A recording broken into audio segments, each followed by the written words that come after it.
இந்த வாரம் ஸ்மாக் டவுனில் மெயின் ஈவெண்ட்டில் என்ன நடந்துச்சுட்டு தெரிஞ்சுக்கலாம். மெயின் ஈவெண்ட்டில் டாக் டீம் மேட்சஸ் நடக்குது. கோடி ரோட்ஸ் வர்றாரு ஃபஸ்ட்டு, அடுத்து கெவின் ஓவன்ஸ், அதுக்கப்புறம் கிரேசன் வாலர் அண்ட் அஸ்டின் தேரி வராங்க. இவங்களுக்கு கூட ஒரு டாக் டீம் மேட்சஸ் நடக்குது.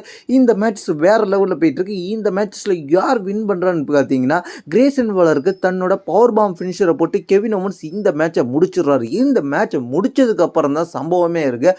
கோடி ரோட்ஸ் அப்படியே ஸ்டேஜ் ரிங்கில் வேடிக்கை பார்த்துக்கிட்டு நிற்கிறாரு. அந்த நேரத்தில் பின்னாடி கோடி ரோட்ஸ்க்கு பின்னாடி பெல்ட் எடுத்துக்கிட்டு அட்டாக் பண்ண ரெடியாக நிற்கிறார் நம்ம கெவின் ஓவன்ஸ்.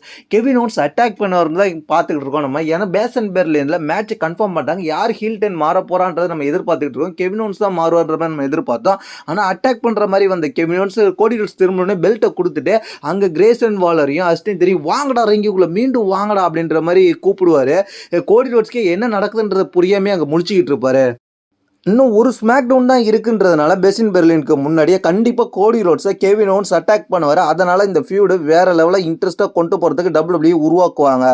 பேஷன் பெர்லினில் எப்படி இருந்தாலும் யார் ஜெயிக்க போகிறான்றது எல்லாருக்குமே தெரியும். ஆனால் ஃபியூடு நல்லா இருக்குன்றதுக்காக தான் இப்போ சின்னதாக ஹைப் ஏற்றிக்கிட்டு இருக்கிறாங்க. இதை பற்றி உங்களுடைய கருத்தை கீழே உள்ள கமெண்ட்ஸ் பண்ணுங்க.